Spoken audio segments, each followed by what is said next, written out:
What's going on today, guys? Primal Sabbath here, and today we're going to be taking a look at the Wave 2-ish of the Walmart Beast Wars vintage reissues. And I say 2-ish because I think, apparently, or evidently, I think there's reviews out already, but there's a reissue Wolfang and Cybershark, I guess, on the way. But Tigatron and Scorponok were shipped first, and honestly, they're the only two I really care about. I said I wasn't going to pick up, Primal, Megatron, Rat Trap, and Cheetor, but I ended up getting those, so more or less because they were only on clearance, and these two could actually serve a purpose in my opinion. The Cybershark, since he has gotten up there in price, I think will be pretty cool for people who maybe have not wanted to pay $50 or more for it on the aftermarket. And I also think maybe the same for Wolfang. I can't imagine Wolfang really went up that much in price, but hey, if you missed it, it's $20 now, right? So, and I'm sure it'll come in a rock bubble card, just like the Tigertron here, so that'll be kind of different. Those are admittedly, I hate being the person to say this, but I'll just wait for those to go on clearance. I can't see the desire for those two in particular. In my opinion, I think it would have been better served on an actual screen accurate Dinobot from the original mold, which I'm even kind of questioning whether or not they would do that. We lucked out hardcore on Tigertron and Scorponok here, but it is what it is. I've been sitting on these for quite a while now. They came in some weeks ago from Walmart. I think they ended up putting them up before they even put the pictures up, and people were finding them in stores and stuff like that. But now you could get them through Pulse, you can get them on Walmart. I think they're even starting to be discounted on Walmart. In my opinion, these are two that I personally would not skip. If I didn't have them, I understand people are going to complain about prices and everything. Scorponok's 47 or something like that, and Tigatron's 20.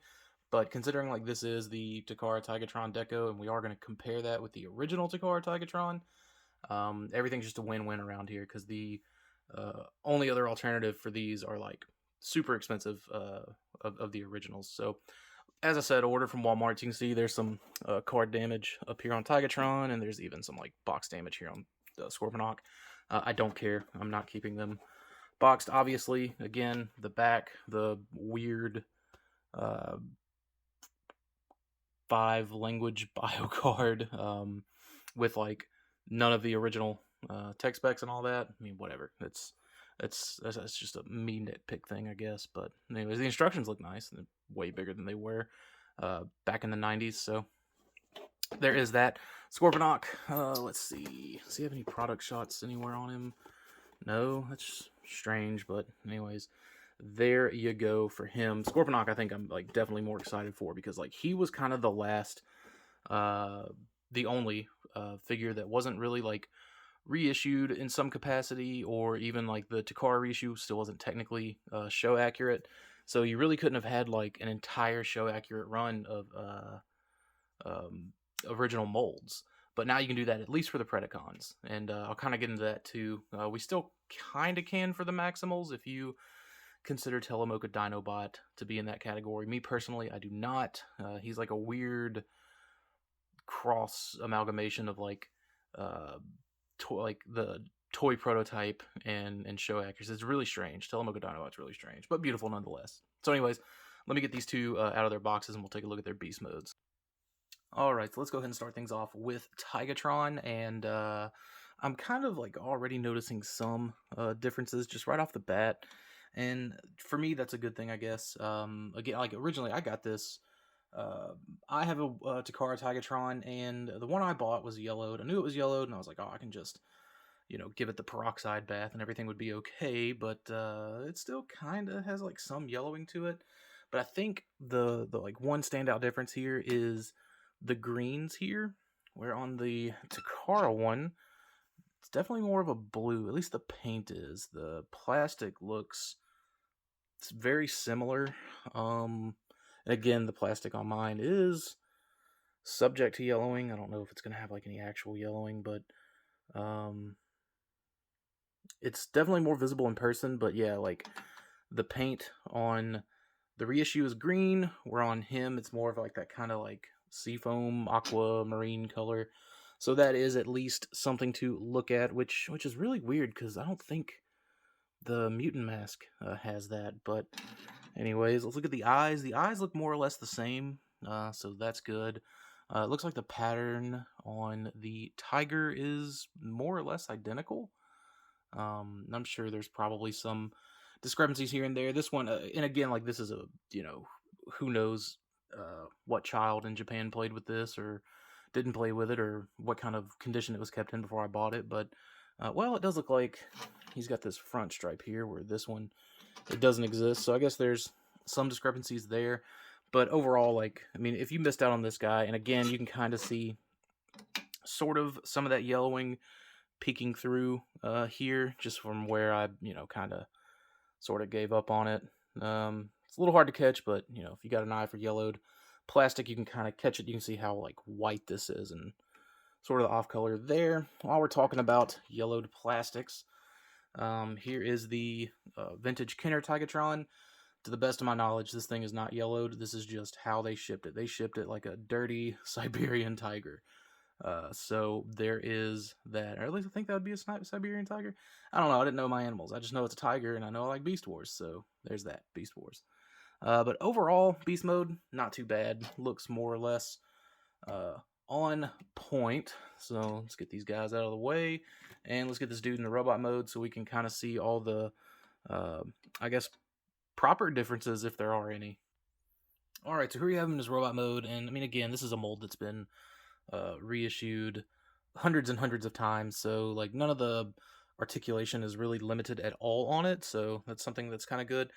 To me, I don't know if it's just, it's late at night for what it's worth, and I don't know if it's just my eyes playing tricks on me, but it looks like his head's a little lopsided, so I don't know if that's something that is and again, it may just be my eyes playing tricks on me. It's late at night. I'm tired, so that may just be like a me problem. Maybe if like I wake up, I'll be fine. But like, I don't know. The other ones look kind of lopsided. Well, the Kenner one doesn't.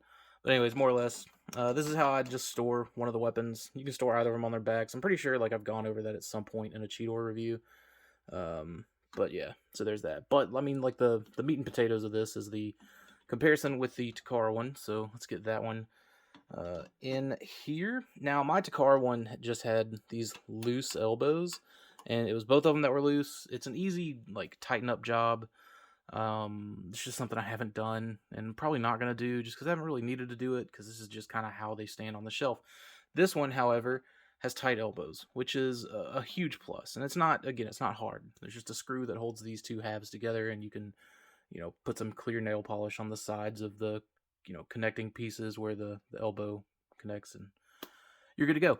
So it looks like the Crotch Paint, again, this one seems more green, where this one's more of this kind of teal. Oddly, it doesn't, looking at it directly with my eyes, my terrible eyes, it doesn't look too much different from this molded piece, but it does look different from this piece. But on camera, it looks like they're coming up the same color. So there's that. I guess like if someone's trying to pass one off as a loose, or, an original Takara one or whatever, just I guess try to hope you can decipher what's this kind of blue color and what's this more green color, because it is definitely more of a green color. That said, just kind of looking at it in like the proper light in person with your eyes, it seems to match the molded green plastic more. So I am a fan of that. The faces would also be painted. Again, this one's got kind of more of a blue. This one's a little bit more of that green color. So overall, like this one's a little more consistent. And probably more show accurate, to be totally honest, because I think it was more green in the show than it was that kind of blue color. So there is that. Let's scoot him up. Let's just get the Kenner in here for comparison. That way we've kind of got all three. Let's push that down a little bit so you can see his facey face. Yeah, and then like, again, the Mutant Mask right there. I think they all, or at least these two, will have the silver eyes. Come on, dude. Oh, wait. It's probably... yeah, he's just got the original's got the silver eyes. And yeah, I guess just trust me on it. I think... also, the Kenner one has the silver eyes. The cool thing about the Kenner and the Takara is, like, they just kind of swapped green and silver paint apps, more or less, in robot mode. And like those were like the big differences. But again, it was more show accurate. Obviously, if you have the Telemoka release, you're probably like, well, I don't really need any of these. And you would be totally right. So anyways, that's Tigatron in robot mode. Let's move on to Scorponok. All right, so here we go, the real meat and potatoes of this like whole review, and this is definitely it. This is the Scorponok. So this is the one I think that I was definitely the most excited for. I have a very drastic love-hate relationship with my vintage Scorponok, and just like mostly vintage Scorponok molds. Anyways, I say molds, I say Scorponok, but I say that loosely. The Scorponok, the Double Punch, the Sandstorm, they all are a drastic pain in the ass when it comes to their Cyber Bee. So let's go ahead and like just start with the comparison, because I mean, it's a pretty stark comparison. I think I don't know if I ever uploaded the pictures or not of the Takara Scorponok, and like, man, I'm gonna be here all day with this Cyber Bee claw, and as soon as I sit it down, it's gonna launch. See, just like that, you piece of shit. So like that's kind of like what I'm talking about. And like the first thing I noticed is like if you see this this spring in here, it's like really close to the edge. And something that I noticed about the reissue is that if you look in there, it's a smaller spring, or at least it's pushed further up. And so like that puts like less of a stress on this Cyber Bee piece, and it's going to naturally kind of poke outward like that. Like it's not going to rest in that slot perfectly. And that's like how it's supposed to be, more or less. But this one, and I've tried kind of like pushing it in with like various objects to like no avail, and it looks like it's just held together by this little screw in here. But that's a whole other like just source of problems, because you have like this little spring in here, you're gonna have to line that back up whenever you put it together, and then you're also going to have to like line up where this spring goes into here if you're going to put it back together. So it's like, is the juice worth the squeeze? Now, this thing did not shoot off of here for like literally the last, oh goodness, forever that it's just been on my shelf. But again, like as you can see, the problem with vintage Scorponok here is this, and like I don't think that's going to be a problem with this new one, I guess, as long as the springs are all inserted like mine, like my reissue, I should say. So yeah, the vintage one obviously has its like its appeal to me, and I think other collectors like me, in that it's the original. It's the one that was on the toy shelves in the 90s, and so there's that extra little piece of like nostalgia that's just a really, really nice thing. But for all intents and purposes, the thing's 26 years old, and for all intents and purposes, 26 years old kind of made it a piece of shit in terms of like spring loaded stuff, like how, you know, vulnerable or capable the spring loaded mechanism is to like kind of hold up. And it's probably an eventuality like that the reissue is gonna suffer from. It just comes with age. You know, but again, this one does have its sweetness to it, and I'm gonna end up being awake another several hours doing something with the spring inside that Cyber Bee. But obviously, as you could tell, we got a gray plastic, which is show accurate. We got a darker red plastic, which probably is also show accurate. I am curious about the paint on the tail, and it looks like it's the same kind of paint mask here, so that's also kind of just good to see, I guess. Otherwise, you know, it's just the vintage Scorponok mold, which is incredible to see after all these years. So yeah, let's get them into robot mode and do a couple more comparisons.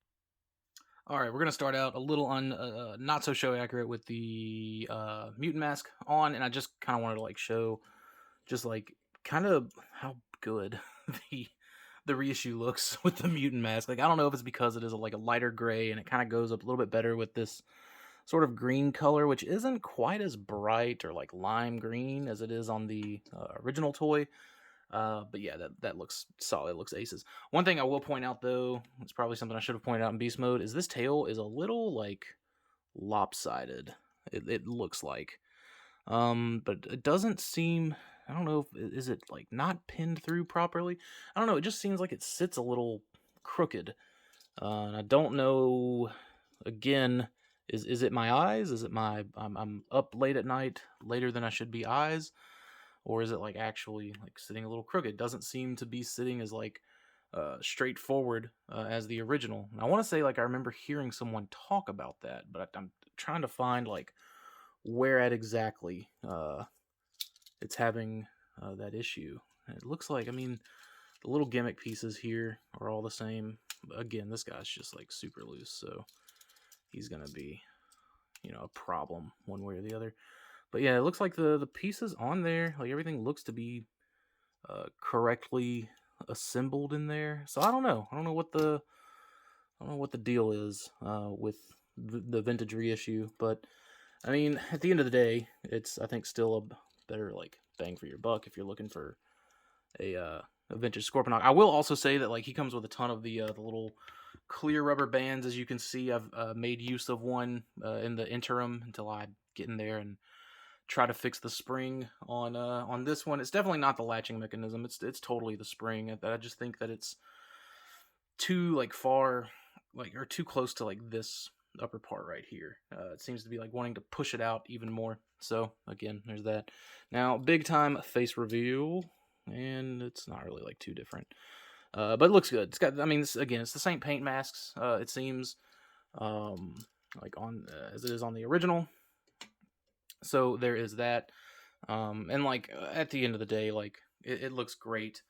Again, the vintage will always have like a special place in my heart, and blah blah blah blah blah, and it's really cool, and yada yada yada, and get out of here. So yeah, there is that. Obviously, the vintage one is, if you didn't know, the black plastic is like a translucent-ish plastic. And I say ish, very like loosely, but I mean it is. You can kind of like shine a light through it. This is a more opaque plastic, although I do see some little swirlies. So which one's gonna last longer? Who knows? At this point, the blue plastic appears to be like the exact same. Again, it's just the red plastic that's darker, and obviously the opaque gray opposed to the kind of translucent sort of black. And hardware is actually a little bit different on this guy too, which is interesting. The pin through the crotch right back there for one, and it looks like, well, at least most of these screws are similar. I think the pin in the tail, or I guess where that is different. So like I'll probably put it like under a finer microscope, between the two, just whenever I have a little more time. But I did just want to kind of compare, like, the kind of sort of whatever subtle differences. I'll say the only. Let's get the quick comparison out of the way. Obviously, well, no, I'll save that for the end, just because I feel like I have to talk about both of them at the end. So, anyways, yeah, like let's get essentially the first time like show accurate Predacons using the vintage molds. Let's get them all up. You know what? Just to save some time, I'm just going to cut to. All right, so here we have them, all barely in shot, but you're essentially show accurate vintage mold Predacons. So what's really really cool about this is like, so I have like multiple Infernos. There was like really only the one Inferno. The Takara one is none different from the Hasbro one, but I ended up getting I think I have two Hasbro ones and a Takara one. Maybe it'd be cool if they reissued Inferno, and I would hate to say like do all opaque plastic, because the translucent plastic does look really good on Inferno. But I don't know, make them different. I'm not sure. And I could be in the minority there, but it would almost be tempting just to pick up a vintage reissue Inferno, just to like be able to like display, my toy accurate ones in beast mode and my show accurate ones in robot mode. But I do have them kind of like spread across different shelves. I have my Beast Wars collection sort of tiered by season. So I have like a season 1 shelf, a season 2 shelf, and a season 3 shelf. And I have full cast for all those seasons, both Maximal and Predacon. So that is something to, I guess, keep in mind for like, I guess, how I personally collect things. But yeah, so here we have the Takara green sticker Pterosaur, the 10th anniversary Tarantulas, the Telemoka Waspinator, Telemoka Black Arachnia, one of the Infernos, 10th anniversary Megatron, and the new 25th anniversary vintage reissue Scorponok. And they make for a solid looking group, if I do say so myself. So yeah, let's get Tigertron in here and we'll do some final thoughts. Alright, so here we are, final thoughts. These two are definitely the ones to pick up. I feel like if you missed out on Rat Trap, Cheetor, Optimus, or Megatron, you're really not missing a whole lot, and I would personally just save up the money and try to either buy the 10th anniversary versions of Megatron and Primal. The Cheetor, if you just don't have one, you should be fine there. The Rat Trap, just because you can like see through that plastic, I would just recommend, like, again, saving up. If you want the original mold, maybe just trying to look for the Takara one, the Takara green sticker one that's going to be more show accurate, or even just an original, because like it's at least, you know, dense. But the Tigatron and the Scorponok here are for sure, I think, in my opinion, like, need to have purchases. They are for me. Obviously, it's, you know, subjective to you. These little clear rubber bands, like I mentioned, for my vintage Scorponok, these things are, they just turn super brittle after like 2 weeks. They really don't last very long, but I have heard some reports of people having problems with the Cyber Bee claw on the vintage Scorponoks. I haven't had that issue. His tail sitting kind of like lopsided is strange, and I don't know what the deal is with that, but ultimately it's not going to bother me enough for me to try to even take that contraption apart. So again, that's just a me thing, I guess. But yeah, these are solid. Like, this Tigertron is going to be replacing my Takara Tigertron because it, I feel, is a little more show accurate. It's, you know, joints are a little bit tighter. It'll just be, I think, in my opinion, nicer on the shelf. So there is that. The Scorponok is probably going to, I may try to like shove it in with my variant shelf where I keep like 10th anniversary Tarantulas and the green sticker Pterosaur and stuff like that. But if not, he'll probably stay in storage until maybe I wanted to like change up my season 1 display to be the more show accurate. Right now, my season 2 display is the most show accurate, with like my season 3 display kind of being semi show accurate on you know, for both sides. But that may be just a video if anyone's ever interested in seeing like a tour of my collection room, which is kind of still incomplete, but I'm sure I'll do it at some point. With that being said, I kind of get some you know, channel update stuff. I'm going to be doing the Golden Disc collection all in one shot, so all 4 of those guys, 5 of those guys, however many there are. And then I'm gonna like just be doing like 3 3/4 inch stuff. Admittedly, my Transformers interest is waning. It is at an all-time low. I'm still gonna pick up you know, the Beast Wars stuff that comes out in Legacy, and any of the exclusives that come out in Legacy and Selects and things like that. So I'm still like excited for all that stuff, but it's just not where my heart is right now, which is unfortunate. It's been in Transformers for well over a decade, but I'm kind of have everything that I want. There really isn't much to backtrack anymore, and the stuff that I do think about backtracking, I'm kind of like, well, I don't really need that stuff. And man, 1/18 scale stuff is just really piquing my interest. And I have like a lot of stuff coming in like for that, like Big Bad Toy Store stuff and other things. That's just like my current like passion for action figures, I guess. I hope that Transformers does something to reinvigorate the interest in the brand, but I mean, they're getting Hasbro's getting my Star Wars money, so or I'm giving Hasbro Star Wars money, so I guess it really doesn't matter to them either way. But yeah, so like, you know, that's just kind of where I'm at, and I'm still gonna be super excited for like the third party Beast Wars Masterpiece stuff. Anytime Takara announces a new Beast Wars Masterpiece, I'm just gonna be thrilled for it. You guys know I'm buying, you know, 3 of those, so yeah, it's just yeah, it's kind of where I'm at. And anyways, if you sat through this long of the video, I didn't even really want it to be 24, almost 25 minutes. I appreciate you, and thank you for watching. I know I've been doing this for a couple of years now. I think like 10 years or 9, maybe it's 9. I think I started in 13. It doesn't matter. Appreciate y'all for watching, and I'll see you later.